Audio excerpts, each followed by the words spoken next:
Hey everybody, it's my new video, and in this one I am talking about when I first started becoming a fan of Bray Wyatt.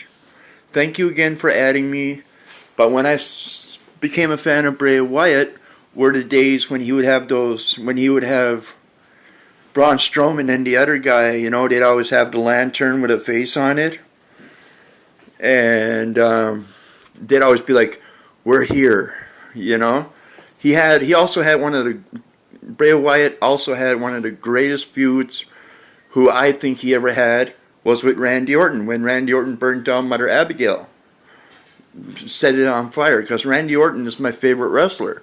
I got RKO tattooed, and then when Bray Wyatt came up with this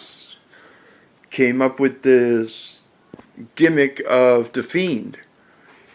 I love the Fiend because I love old school wrestling horror characters like Mankind. He was my first favorite.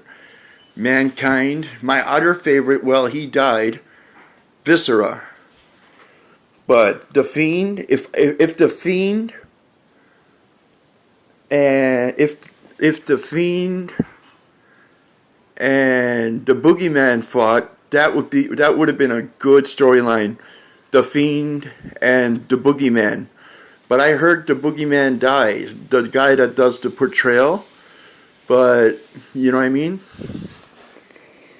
But the Fiend, I started becoming a fan of the Fiend when the Fiend gave the Mandible Claw to Kane in Kane's own where Kane's the governor, right?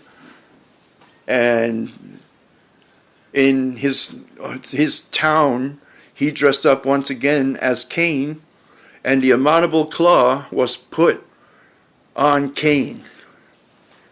That's when I became a fan of the Fiend. He's already had many opponents, you know what I mean? But the Fiend is the best. And Bray Wyatt, if you can see this, rock and roll. But the Fiend is my new favorite. Can you imagine what that would have been like, the Fiend versus Boogeyman? That would be friggin' awesome.